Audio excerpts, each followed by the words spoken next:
Welcome into another episode of Building the Pride. I am your host, Drew, typically joined by my co-host Mike, but not this week. So we are riding solo together. So what is on the docket today? Well, the thing that I think I want to start the show with today is the article in the Detroit Free Press by, I'm not going to be able to pronounce his name right, I don't think, Carlos Menzera. I think that's how you say his name. I hope I'm doing it justice. But the article was titled something to the effect of the Detroit Lions, or something like Brad Holmes and Jared Goff's culture of grievance in Detroit. And I don't know what got me so riled up about this particular article, but I actually subscribed for $1 to the Detroit Free Press so that I could read it because, of course, it's hidden behind a paywall. And so I read it, and basically it talks about two things. It discusses Brad Holmes, as I think most people would call it nowadays, keeping receipts on the members of the media a couple of weeks ago, a month ago or so, when he was criticized for some of the draft picks the team has made and maybe some of the moves and like the free agency that he did or didn't make. And he kind of put it back on him and said, well, it's kind of worked out, and like you said it wasn't a good idea, and you said it wasn't a good idea, and called out lots of people. Hey, Donkey Kong, I'm glad you could make it, man. Brad is the best GM ever. So and I have been, for as much as I have kind of criticized some of the moves, I think that Brad Holmes is just a fantastic general manager. I mean, I just think that he's great. Like obviously the guy knows more about football than I do. Like that can't be disputed. So, when I think when most people, most fans at least, decide to, oh, I don't know why he would take a running back at 12, or why did you take a linebacker at 18, or why didn't you trade for L'Jarius Sneed, or whatever the situation is. It's easy for us to look at it from a surface level kind of perspective. And as much as I think that I pay a lot of attention to football 24/7, like it's not my job. I don't get up and do it every day. And he does. So like, pardon me. When the trust Brad Holmes rhetoric goes around, fandom, I think that's the part of it that I try and remind myself of the most, where it's like, he's got a lot more information. He's got a lot more years working in this thing, paying attention to it, getting up and going, doing it every day than I do, right? It's not just whatever decision that you make, I'm going to be supportive of, because everybody has an opinion and that's okay to express it. But the results are the results. And year one of the Holmes Campbell front office, 3-13-1, right? Not too impressive. Year two, 9-8. That's way better. Year three, 12-5, and we made the conference championship. So like that arrow is as pointed as up as it can be. So to segue kind of back to what I was talking about, good take though, Donkey Kong. I appreciate that.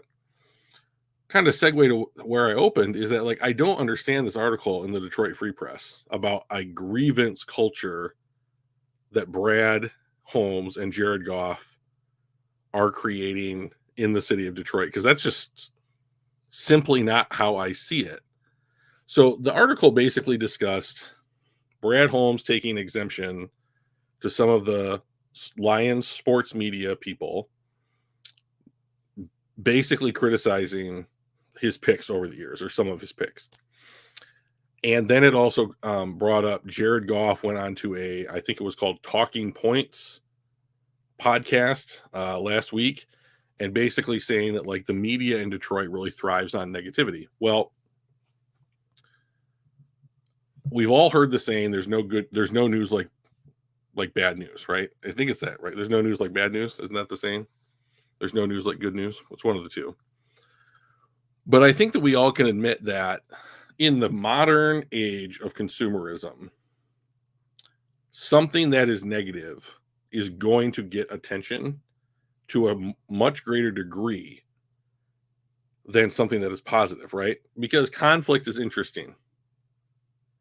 It's just the way that's just the way that life is, apparently. So, like, if everything was great, what would we talk about, right? So, if hey, the Lions are 12-5, that's the most wins they've had in a season, and I don't know when, a super long time, more than I can remember. They've won 2 playoff games this last year. That's 2 more than they've won in the last 30 years.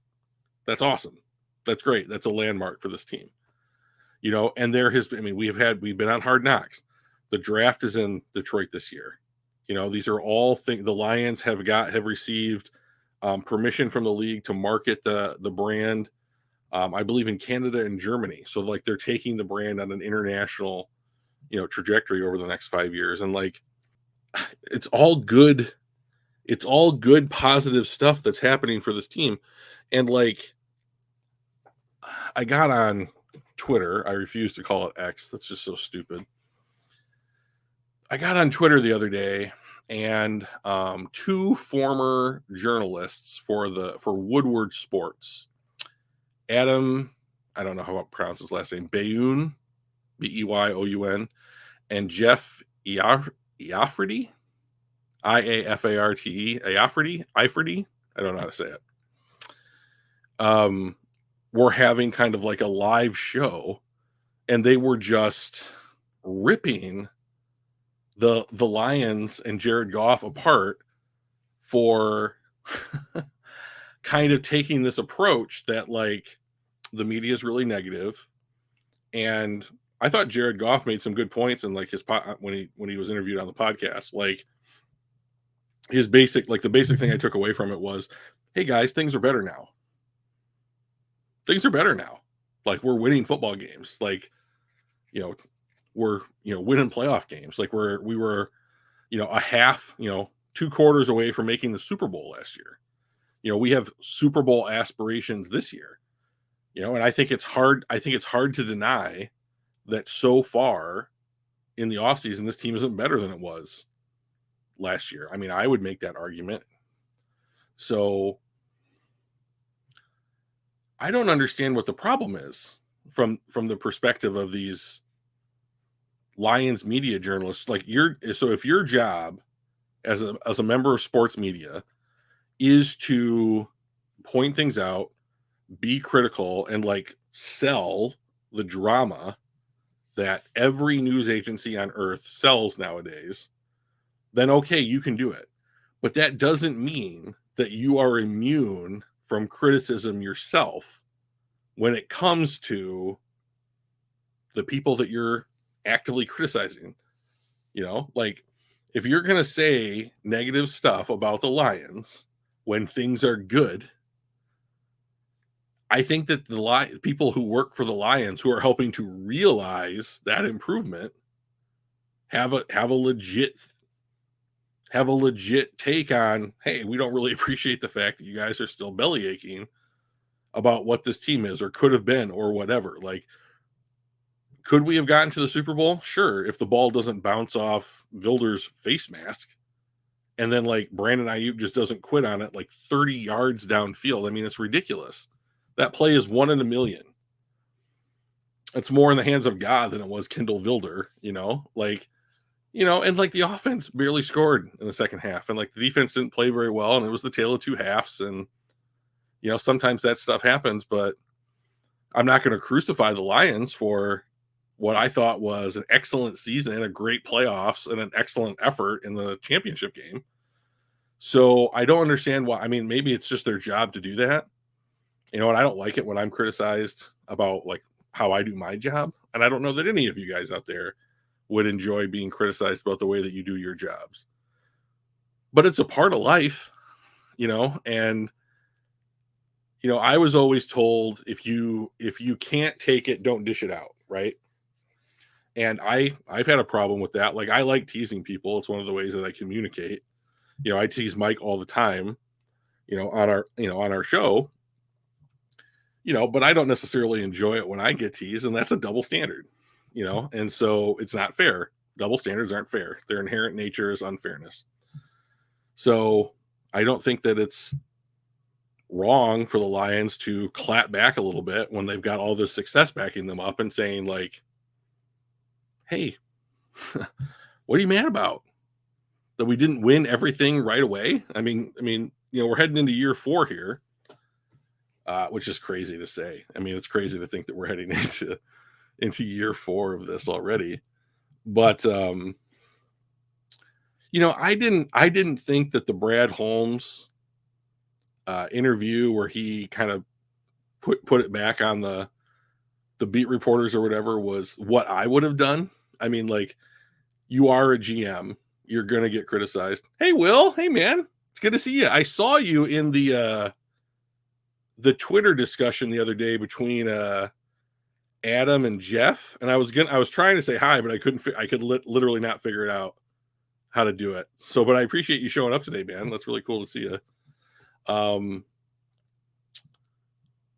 Yeah. So I mean, like, I don't know that if I was the GM of the Lions, I might have just said, like, you're gonna get criticized, a little bit, even if you are being successful. Like, just no one's immune to it. No one's perfect, and I don't know that I would have, kept the receipts, as it were. But Brad did. So I mean, yeah, appreciate that, man. How you been, man? Turnover in the WMU athletic department, I heard, right? Isn't there some? Everything good there for you? I hope so. So, anyways, so what this has brought up is this idea of kind of like being like a toxic fan base. And I know I've got 2 people listening to me right now, and maybe 20 people will listen to 10 or 15 minutes into this show.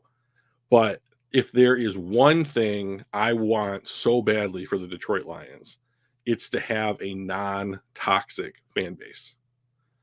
So I get why we have one, right? It's because the fan base has been exposed to negativity and a losing culture for the majority of our lives, right?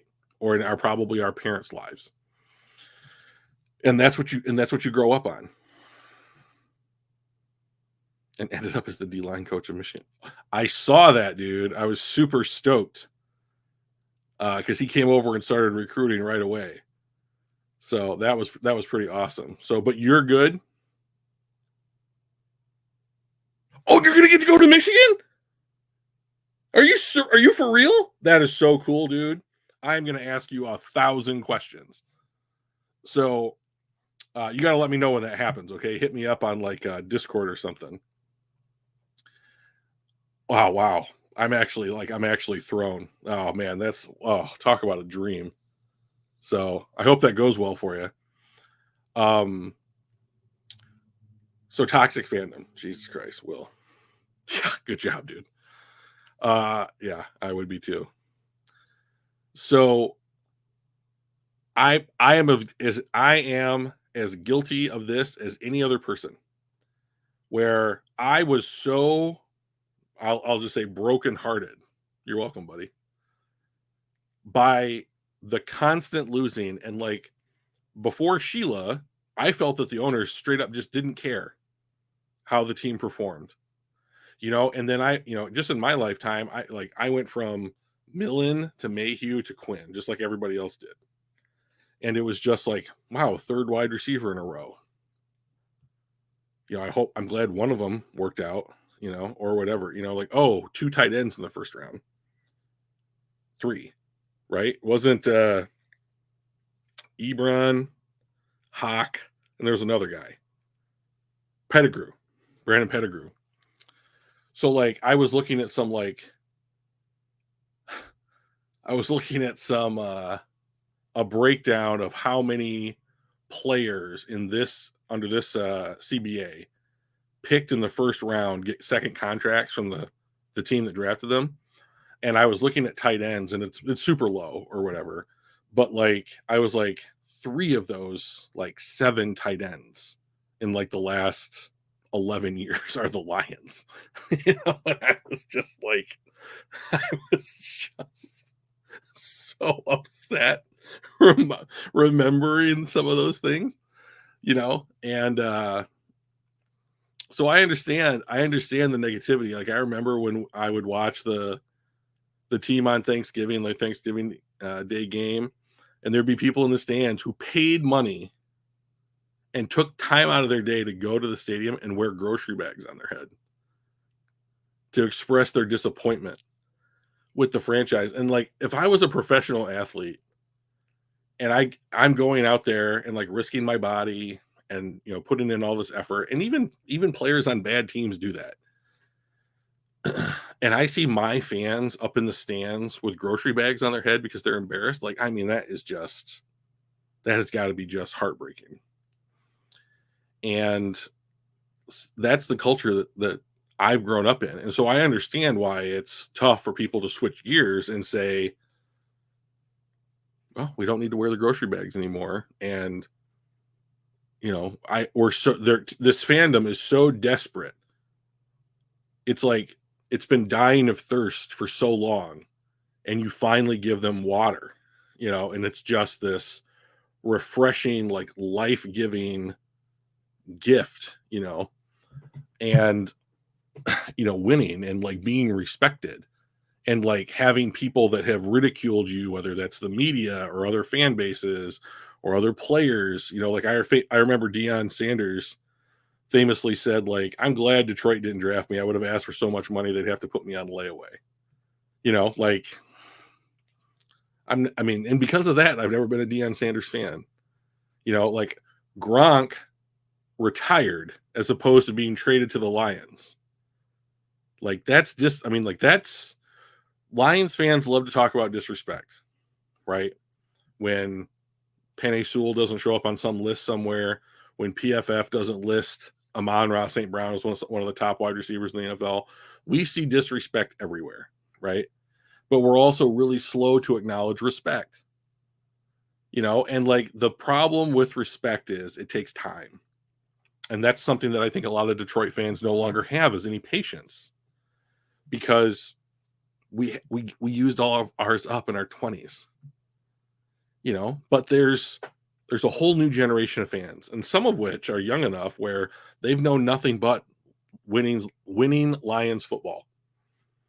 And there doesn't appear to be any end to this in sight, right? Like Aiden Hutchinson, Penei Sewell, all the guys Brad's drafted, doesn't look like they're going anywhere. I haven't heard anything about not re-signing Aleem McNeil, not re-signing Amon-Ra St. Brown, or Hutch, or Sewell, when their contracts come up. And you can throw a ton of guys in there. Joseph, Melfonwu, Branch is going to have, he's a ways out. But like, they're not all hits either. But he is hitting at such a higher rate than other GMs. Like the only GMs currently, I think, that are progressing their teams at kind of the same pace as the Detroit Lions, like the Eagles and the Texans. And like most other teams are just hoping to like maintain their status, and they're in the hierarchy of the NFL. And like, I think the Detroit Lions are making a beeline for like the top 5. I mean, there's a very real future this upcoming season for the Detroit Lions. Okay, so Dr. Detroit, stick with me, buddy, because I think I'm gonna address that real quick. It's coming up here. The future of this team, I think, looks really good. All right, so let's segue into Dr. Detroit's comment.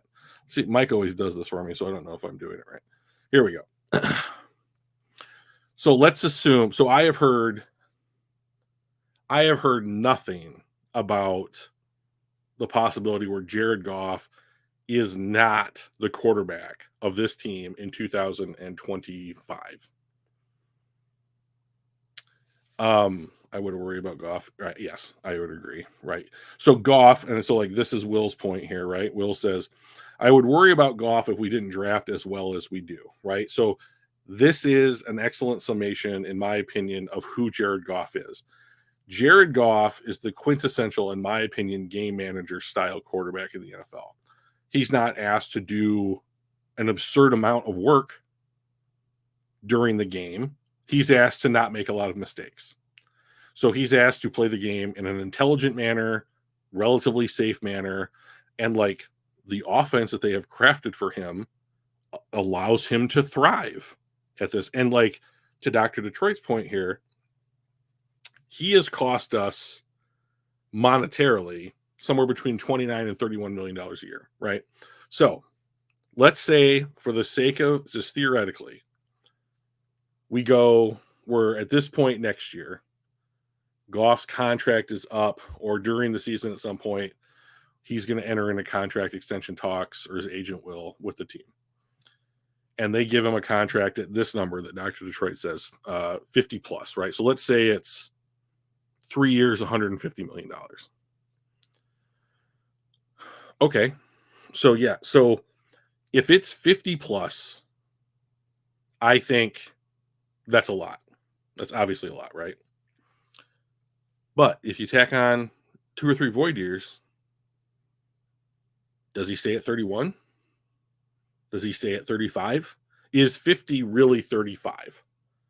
Is my question. So like if they are going to pay him straight up 50 million against the cap, yeah, I think that you get to the point where is the salary cap manageable? So so then he makes this, he's completely anticipating where I'm going here. So Goff at 50, Hutch at 30, Amon-Ra at 30, Sewell at 25, and Aleem at 30. So let's just assume those numbers are in the ballpark, right? So that's 80 plus 60, 140, 165 million. So, oh, okay. That's interesting. So, the salary cap this year, I think, is like $255 million, right? So if you heading into, it's going to be, let's say it's 270 or 265 this time next year, right? So $165 million off the 265 gives you $100 million to build out the rest of your roster, right? And so one thing that I think, well, okay, so like DT's Chris Jones and Aaron Donald got 30, right? But like DeForest Buckner just signed a 2-year extension for 23 a year. You know, so I think that like Aleem's probably going to be closer to that group than he is the Chris Jones group. So we could split the difference, right? But the point is, I think, is that you're going to have to, he's up there. I agree with you. You're going to have to re-sign your core, right? And that's probably going to eat up the majority of your cap, right? And so in this quick math, 165 out of 265, you've got 100 million for 50 players. Okay, so some of those are going to be draft picks every year. Some of those are going to be I think Brad has shown that he loves the 1-year prove it contract kind of guys. The reclamation projects, like Marcus Davenport is on a $6.5 million contract. He's not even really getting 6.5. He might get 6.5, right? Like Emmanuel Mosley, who didn't play, right? Donovan People-Jones is on a contract that's barely more than the minimum. You know, like, and there are guys that are making some money. You know, Frank Ragnow is making some money. Carlton Davis is making like 14 or 15 a year. He's in line for a contract extension. You know, so he's probably another 20, Dr. Detroit, or close to it. If he plays if he plays decently this year. So like, because this has been my concern as well. Like, I think Dr. Detroit is doing a good job of basically saying what my worry has been, as well as how do you keep this going when all of these guys are due. And it's not a good answer. I don't know that I have a good answer for this, but like, I keep looking at something like the New Orleans Saints, and I'm like, that's about the only team in the NFL that really loses talent because of their salary cap. Yeah, so Ragnow is making like 13 or 14, and Decker's making 19, I think, this year. So, but like, a couple of weeks ago, we looked at like everybody that's up, at the end of this upcoming season, and it's the whole roster basically. It's like the entire roster. I mean, it's like every starter, it feels like, is due, and so like, continuing to draft well is going to be an absolute necessity, because you'll have a year where it's like Goff, Sewell, St. Brown, Ali McNeil, Carlton Davis, Decker. Who else? Seems like there's another one or two more guys on there. And then the next year, does it really even get any better? Because it's going to be like Hutch, JMO. Who knows what Jameson Williams' contract looks like after this upcoming season. He might have a terrible season or a great season. No idea. And whether McNeil is a 22, 3, 4, 25 guy, like, the point is, I think, is that, he costs us like $1.5 million, right now. Like, and so like, this is the point that we were talking a little bit about with St. Brown, is that like, St. Brown so far has cost $1 million. And if you pay him 25 a year and he makes 25 a year, you're paying him what? 12, 16, 18 times what he used to make. And like, I think this upcoming season, I'm looking for it right now, he makes 3.5, right? So if we just did some real quick math, 25 divided by 3, oops, get the right numbers, 3.5, it's just over 7, right? So if you extend Amon-Ra St. Brown, you're keeping that talent, right? So you're not getting any worse. But like, you're also paying him, for every dollar that you paid him last year, you're paying him more than 7. So you got to make up that difference somewhere on the cap, right? And so that's the concern, is that like, how are they going to make up this difference, in the cap? But one thing that I think that you see Brad Holmes doing a lot of now are these kind of like what I'm calling cycles with his contract stuff. So he goes out into free agency and he signs David Montgomery for $6 million a year. He drafts Jahmyr Gibbs, right? So by the time that David Montgomery is off of this contract, you still have Gibbs 1 or 2 more years. I would think it's almost a certainty that they pick up Gibbs' fifth year contract, 5th-year option on his rookie deal, because it's going to be so unbelievably cheap for a running back. But like, you have your backup / starter, if you want to even call Gibbs a backup. I don't know that you can, like, in place, right? So same season, you go out and you re-sign Alex Anzalone, 3 years, $6 million a year contract. You draft Jack Campbell. Okay, so by the time that Jack Campbell is partially through his rookie deal, he'll be heading into year 4. And if you don't decide to retain Anzalone, here you go, Jack Campbell, take over the reins. You're the starting Mike linebacker for the Detroit Lions, that kind of thing. And so like, my thinking this year for the draft is, what positions have the Lions added recently, right? So guard and Kevin Zeitler. So I think a lot of people on here have expressed the desire for an interior offensive lineman. So do you go out and get a guard that you can give a year of development to who then takes over for Zeitler. You trade for Carlton Davis in the offseason. Do you draft a developmental cornerback so that, and then would it be a surprise if you drafted a cornerback round 1, round 2, round 3, somewhere in there, and then extended Davis 3 years? Well, then this guy's right there, right? To take over the reins. So, like, I think that what we are seeing is that Brad Holmes is building in these cycles when it's appropriate, when the opportunity presents itself, onto the roster. And I think that's probably a good way to do it, because now you're building in redundancy.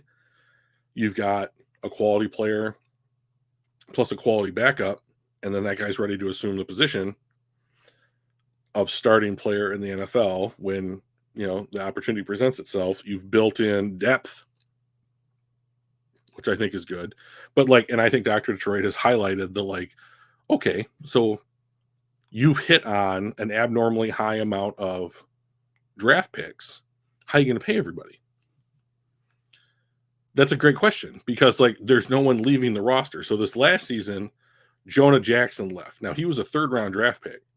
So we are paying him nothing. Hey, Pat, how's it going, man? He made nothing. Nothing. I mean, nothing. He made nothing. Let me look him up real quickly. But where are the Rams? Doodly doodly doo. Great content this is for everybody. Okay, let's find him. He's making 17 a year. Why is he not on here? Do they not update their page? That's a real bummer.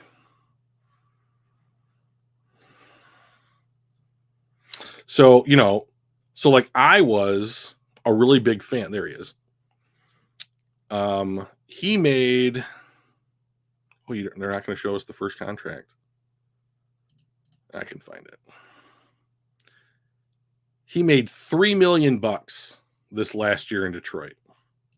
That's nothing. You going down to the draft? No, I will not be going to the draft. I mean, I understand that that's maybe like a once in a lifetime opportunity, but I just have no desire to physically be there in person. I am super content to hang out with my friends and play our little bet on every pick game, and have food and a restroom right there. And if I want to drink, I can drink, and not have to worry about getting back over. I live on the other side of the state. So, for me, it's not just, you can't just the draft will start somewhere around 8, and it usually goes a little bit more than 4 hours. So that's midnight, and I'm almost 2 hours away. So that's, plus you got to get out of the city. So it's probably 3 a.m. before I get home. And that's just too much for me. I'll be 42 in July. So I'm lame, I guess, but it's still special to me. But if you guys go, I would love to hear your experience, so that kind of thing. So I do think the thing that Dr. Detroit brings up is the thing that I am interested in the most for this roster. The NFL rented your building out at work. I will be able to get my picture. Ah, dude, that's so cool. 200 NFL staffers housed at my work for a week or so. My God, what an opportunity. That sounds awesome, man. I'm not at all jealous. How about that? Let's put it like that. So the thing that's interesting to me the most about this roster, the next evolution of this roster, is how does Brad Holmes balance and manage the contract extensions, right? We know he's a good drafter. We can kind of guess at what his strategy and nice. I appreciate that, dude. We kind of know what his strategy will be in free agency, right? No big day one signings typically. We're going to do wave 2, wave 3 free agency. 1-year deals, value signings, guys that are coming off of injury. Like he has no fear. Hey, Hatters. He just has no fear whatsoever of signing a guy or drafting a guy that's hurt. And I think that the reason he's doing that is because he can find value there if they work out, ... Right? Doesn't always happen. And Wuzurike didn't happen. Mosley hasn't happened yet. JMO, you could even argue, hasn't quite reached his potential, so to speak. Like you could see flashes of it. But maybe not quite the consistency that you'd like to see, yet or whatever. Melifonwu, had a wonderful 7 or 8 game stretch at the end of the last season, but up until then he had been hurt the majority of his time in the NFL. Pascal's been hurt on and off with nagging injuries, so it hasn't been perfect, but it's been so much better than other teams do at this that you kind of just have to say he's going to do this next year and it's probably going to make the team better, at this point. And, and if that isn't at least part of building trust, then I'm not really sure what it is. JPJ, well, good news, guys, because we're going to do a mock draft. Okay. So here's my question. Mike isn't here today. And as much as I love Mike, he has more demands on his attention in his life outside of work than I do. So I spend my time on the draft and Mike spends it, quote unquote, being with his family and going out and living his life. So if we want to go 7 rounds today, I can do 7 rounds. You guys want to do that? And then I want to know trades or no trades. So how many rounds, trades or no trades? Okay. And we can do that here in just a minute. But go 7. There's 1 vote for 7. I do like Latu a lot too, Hatters. I think you and I are, if he's on the board, no trades. Interesting. Okay.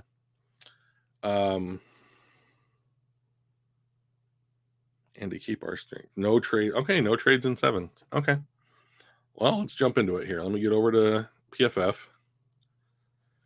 And I'm not going to be able to see you guys in chat while I do this. Mike knows how to do that. I don't know how to do that yet. Should probably asked him in preparation for this. So let me do this. Let me share my screen.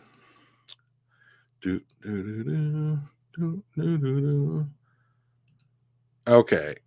Now let me go back here. And now I have to add that to this. Okay, so there we go. And now let me go back over here, and make it a reality. Let me make this a little bit bigger because I always ask Mike to do that. So we're going to go 7 rounds. We are going to slow this down a little bit. I'm going to set the consensus board, pretty much in between both the public consensus and PFF's board. I'll notch up positional value 1 notch. I'm going to take draft for needs down 1 notch, and let's add a little randomness into it. We're going to select the Lions, and we're going to enter the draft. All right. So no trades. Let me just check in with you guys here before I go over there and do this. But if Ragnar goes down, our season is over. Yep. Well, remember, Dr. Detroit, I think Frank Ragnow is fantastic, but Graham Glasgow has played center. I don't know that the season would be over if Graham had to slide over for, who knows, a couple of games. You don't like the neck issue with Latu. I don't like it either, but I'm willing to draft him. All right, let's get going here. Start draft. Williams, May. Looks like some interesting picks here already. JJ goes to the Raiders. That should be fun. Looks like there's going to be some guys at our pick. Whew. Okay, let's see. We've got Nate Wiggins, Kool-Aid McKinstry, Chop Robinson, Tyler Guyton. I like both of those guys. Those would be the guys that I'm thinking about right there. Now, if you guys listen to Eric Schlitt over at what is that? Pride of Detroit. He doesn't think that Nate Wiggins would be a good fit for the Lions because he primarily played zone in college and he doesn't show much aptitude for defending the run. Here's my take. He might be the best pure cover corner in the draft. If you just need a guy to play pass defense and that's it, I would be willing to say, I don't care that you don't support the run because this team has been so poor against the pass. Like, I just want a guy that I can put on a number one. Now, I also like Kool-Aid McKinstry. Well, I mean, like, yeah, the Lions may not take him, but like, I also think like if you're going to take someone like Nate Wiggins off your board because you don't like the way he supports the run, then I think that there's an issue there because you're passing up what he's really good at. Go down a bit. All right, let me get back over. We got Zach Frazier, Bo Nix, and Michael Penix. Anybody up for that? No? Okay. Keon Coleman, if you wanted an X wide receiver. Rakestraw still on the board at 46. He's probably gone by the time we pick at 61. TJ Tampa is a corner that I like, but also probably gone by our next pick. Kamari Lassiter might be there. Christian Haynes. Oh, Darius Robinson's way down. Marshawn Nealon. That looks like the list. All right, let me check in with you guys. I was not talking about Kool-Aid. Take Coleman. You want Keon Coleman at 29? Take the left tackle from Alabama. Alabama?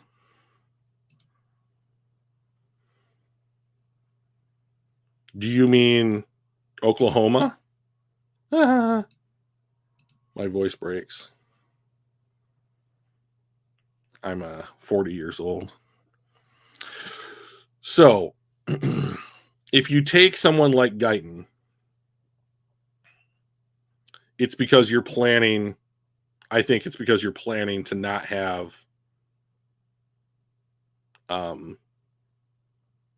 Decker on the team next year, right? You're drafting a year ahead. So that's a possibility. I do think that corner is probably the biggest need on this team. Hatters says best player available. All right, so we go back to the board.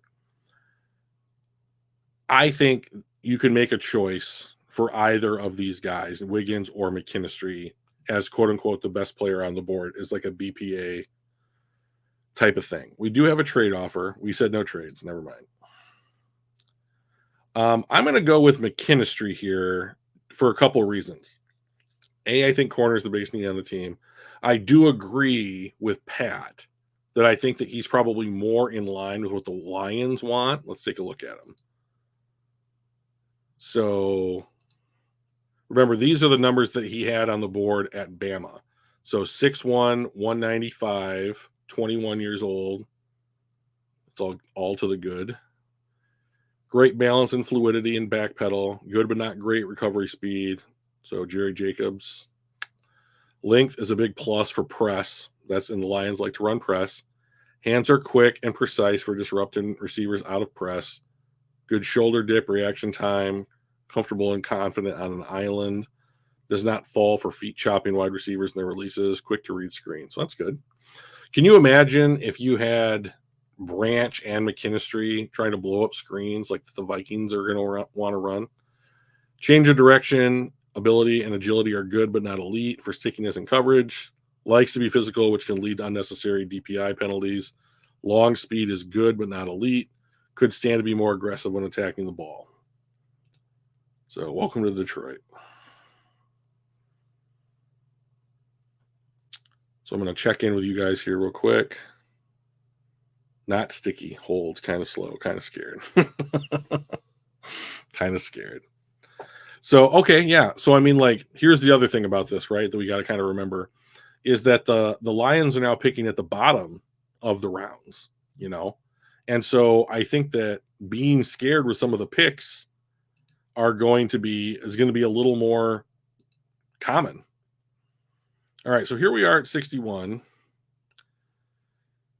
We've got we got some wow, we got some choices.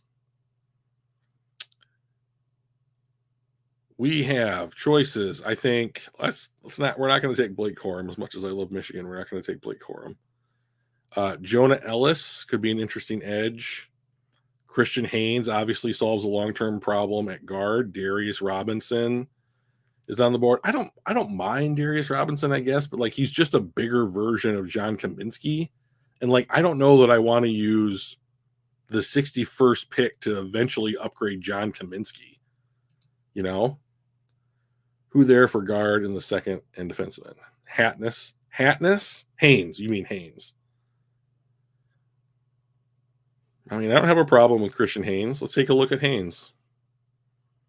Over here, Drew. He goes to UConn. So run blocking grade of 80. That's great. Pass blocking grade of 82.5. Zone, excellent. Gap, not nearly as good. So the Lions, I know, run both of these schemes. So not sure. So here's good news. Played 12 games, 13 games, 12 games. So there's no injuries in there, right? There's nothing that kept him out. So he's either not been hurt or he's tough, right? Either way, that's good. He played all those snaps, every last snap at right guard, which is, I believe, what Zeitler's going to play. 6'2", 313. Remember, that's his number in college, not necessarily the number at like his pro day or the combine. Makes a great puller and zone blocker. Wait, let's go back. Okay. So, I mean, with Penei Sewell and this guy, you might have the most athletic pulling combination of players on an offensive line, probably only rivaled by the Eagles. Overall athleticism is above average. First step is better than top speed. Well, neat. He's a guard. Consistent and strong hand placement to control throw defenders. Properly distributed weight, good mass in the lower half. Ideal build for an interior lineman. Short in height for leverage, but above average weight and arm length. It's good. Not nearly as effective when blocking up the middle in a man gap scheme than as a puller or a zone blocking play. Doesn't sit in pass protection like he needs to. It sounds like that's going to be a coaching issue. Balance can be an issue. That's also a coaching issue, in my opinion, which can be corrected. So let's check in. Cooper Beebe could be there out of Kansas. That would be another good right guard. And PFF is very low on him. You know, like there's a possibility that Cooper Beebe could be here. Maybe not. I'm certain that he is still on the board. Pat, let's just double check. Yeah, here he is. We could realistically, we could get him next round if we wanted to, just based on PFF ranking. Like this is one of their rankings that I disagree with the most because I think the NFL is much higher on this guy.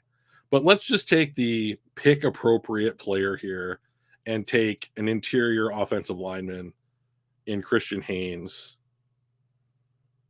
We got a pick now, 12 picks later. Okay, I've been talking about this with Mike. I'm gonna make a pitch for something crazy here. Okay, just here, and before you destroy me, please just listen to the thought process. Oh, neat. That's a sweet emblem. We could draft Cooper Beebe. No, I'm just kidding.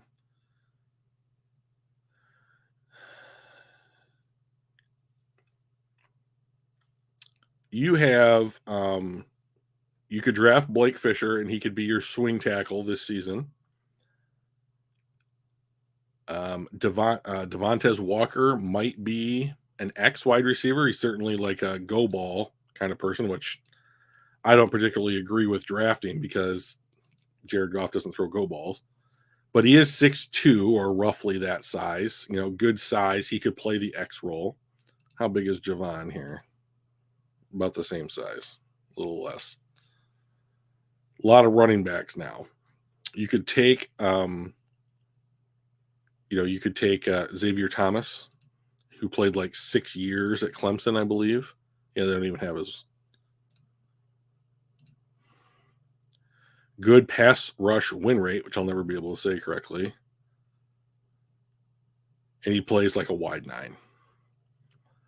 So let me check in with you guys here real quick. He's a stud. Okay, check wide receiver. Rice from USC. Okay, I'm going to check Rice from USC to see if he's still on the board. He is right here. Brendan Rice. 6'3", 210. Long strides makes up for decent long speed. Former track sprinter. Intelligent route runner. Impressive blocker. The Lions will like that. Fundamentally sound, does not give up on blocks quickly. Long arms help with dictating and maintaining blocks. Active hands against press and tight coverage. Change of direction is more smooth and sudden. How is that a con? Long speed is adequate, but doesn't appear to be rare top gear speed. Well, like when you're talking about like Tyreek Hill and people, like it's not crazy. So he's on the board, but he's on the board at 125. So we do probably have to draft him here if we were going to draft him. Let me make my case for the player I think they should take, and that's Edgerrin Cooper. What? A linebacker? We don't need a linebacker. Drew, that's stupid. Yeah, let's just assume that I hear you saying it as I make this, and he may not be here. Here's the only reason why I think they should consider somebody like this guy at this pick, and that's because of the new kickoff rules.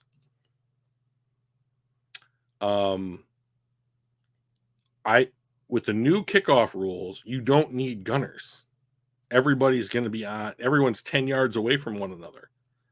So you need like linebackers, running backs, tight ends, those kinds of guys, big dudes, decent mobility, know how to tackle, know how to block, right? So, like, I understand, like, there's no way he's getting on the field, right? Okay. So you take him, he's a third round pick. He's a third round pick. You could have, in a couple of years, a starting linebacker core of Edgerrin Cooper and I cannot remember his name, the kid from Iowa, Campbell. So here's why I would push back on the fact that he doesn't actually have 3 guys ahead of him. I don't know that they're going to re-sign Barnes. He's a decent special teamer. He played a good amount of snaps. He played as many snaps as Campbell did this last year or whatever, but like he's not going to beat out the 18th pick in the draft. He's just not. And speaking to some of Dr. Detroit's points earlier, they're going to have to let some of these guys go. You cannot re-sign everybody. No, Mike, I'm not going to draft Jermaine Burton. So here's the reason why.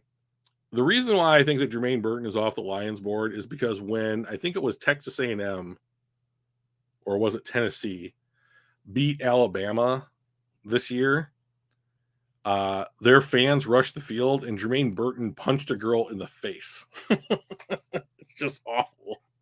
I mean, like, just terrible. And I think I've heard that he has some other off the field issues as well. And like, I just don't think that the Lions are going to take a guy like Jermaine Burton. I do like Blake Fisher, not because he went to Notre Dame, but because I like fixing the offensive line. But like, I think that it's hard for me to take Brendan Rice when there are 4 other wide receivers on the board, 5 wide receivers on the board in front of him. So I'm going to go with Pat's suggestion here, and I'm going to take Devontae Walker. But we'll see where Brendan Rice is if he makes it to our next pick at 164. So now there's 3 rounds before the Lions pick again, right? So like our draft so far has been Kool-Aid McKinstry, Christian Haynes, and Devontae Walker is his name, right? Yeah, Devontae Walker. So you like Rice more? Yeah, now I get it. Like, so the Lions have placed a pretty high premium on, especially out of the top 100, which this was not, players who have some kind of ability, some trait that they can develop, who are going to play on special teams, right? So like I do agree with you, Pat. Like it's more likely they take a guy who's going to be primarily a special teamer after outside of the top 100. But I guess my question would be, without knowing what's going on in Brad Holmes's head, like if Edgerrin Cooper is on the board at 73 or 71 or whatever the pick number was, like, can the Lions really say, no, we're not going to take this guy because we have Malcolm Rodriguez, because we have Derek Barnes? Like, I just don't. I mean, like, pretty soon this roster is going to have to make compromises like that, for the sake of just being able to draft players. All right, so here we are at 164. Brendan Rice is not on the clock.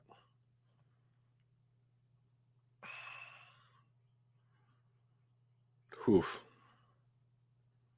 Okay, I know a guy that I'd like to take, and it's this one right here, Ketan Oladapo. Let's take a look. First of all, he played at the mighty Oregon State Beavers, so fear that.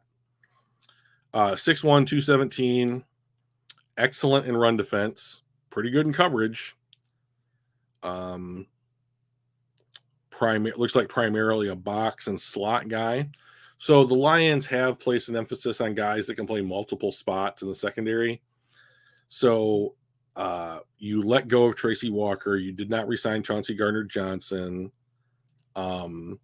I think that a developmental safety is they have only had 13 guys in so far for top 30 visits. Well, the time's running out, man. Draft's in like 10 days, 9 days. What are we doing? So,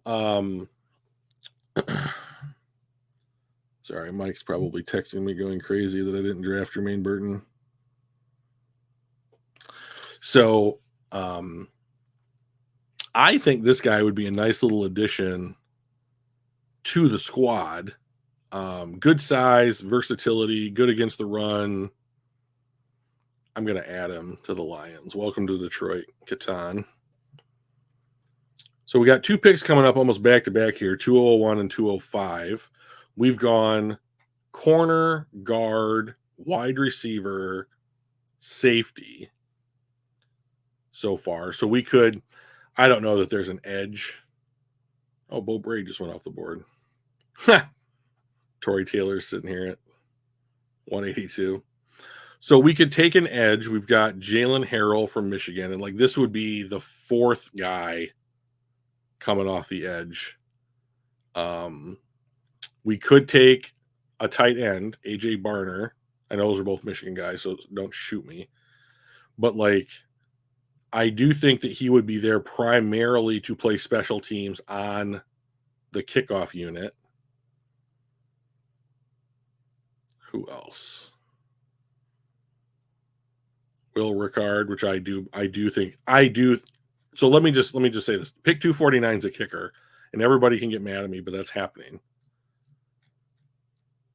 because I don't think that there are kickers on the roster. So we could take a dude from Iowa, Logan Lee. Let's take a look here.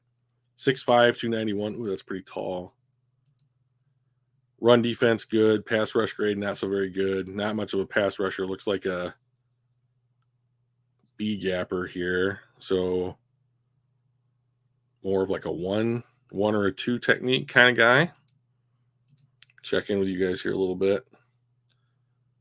All right, no additional comments. So let's see. I'm going to take. I'm going to take Jalen Harrell here. I think 6'4", 240, not very big. Twee. 19.9% pass rush win rate at this point in the draft is not bad. And I think that you're primarily using him as a situational pass rusher. So I don't know. He's probably like the 45th guy on the roster, but like I'll just take him. And then I'm going to take Barner because I've watched him play all last year at Michigan, and I think he's an excellent blocking tight end, and I think they're going to want one of those for special teams. And this is going to be a kicker. So tomorrow's the last day for in-house. So they're just not going to have 30 guys, right? They're just not going to have 30 guys come in. That seems like a mistake. Their board has to be so small.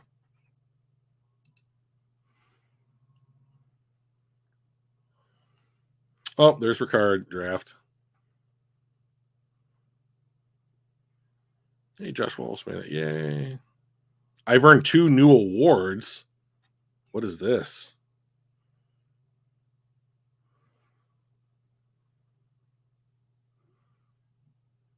Awards earned. Well, I don't know what this is, but I'm in love with it. Okay. They liked Kool-Aid. They liked Christian. They did not like Devontae Walker. They did not like Katan Oladapo. They liked Jalen Harrell. Did not like Barner. They thought Will Ricard was okay. Overall, that's a B+. And yeah, tight end. I'll make a bet with you, dude. I don't know how we would ever pay this off, but I bet you the Lions draft 1 tight end during the draft, at some point during the draft, probably outside the top 100. You want to take my action? Because I think that's a reality that's going to happen, because I think that they're going to keep 1 additional tight end and 1 additional linebacker on this squad. How about the guy Northern Iowa DT? I don't know. Let me check that out real quickly.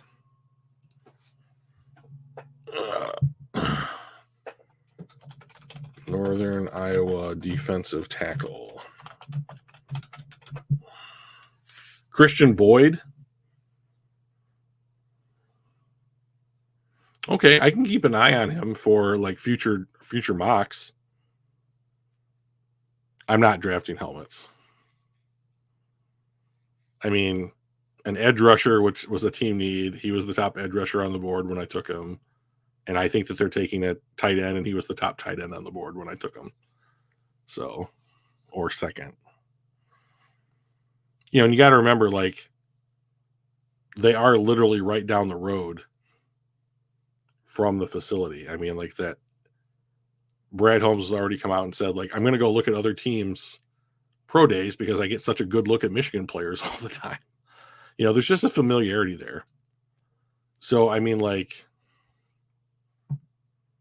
I do have the shirt on. I mean, I'm never going to say that I'm not a Michigan fan, but at the same time, like, I'm fine with being accused of being a homer if I'm going to take the 201st and 205th pick in the draft from a school that's supposed to have the most players drafted in a single draft of any school ever in the history of the NFL draft this year. So I'll take the bullet on that one, I suppose. But I think that's about all the time that we have for today. We're going to wish Mike a fun vacation, which I thought they had the internet in Florida, but apparently they do not. So he couldn't join. And we are going to have one more episode next week during draft week. And then we are going to have our live draft reaction show, basically. So you can see Mike, Danny, myself and Brian all bet on each pick and see who gets them right and wrong, and then get like a running commentary. Now, if you guys want to watch the NFL, NFL.com or ESPN, I would understand that too. But like, if you want to check in like near pick 29 for what we're saying about the Lions, please do. It would be a lot of fun. So, anyways, we appreciate you guys coming out. Pat, we are up to we did get our 103rd subscriber, so we're still making some progress there. So, if anybody wants to give us a shout out to someone they know that might like the Lions or like watching the podcast, we would love to have them grow the community a little bit. Dr. Detroit Hatters showed up. Will, always good to see you, man. Donkey Kong was here like always, representing. It's always good to talk to you guys. Hope I didn't forget anybody here. And we will see you next week. See you later, guys. Bye.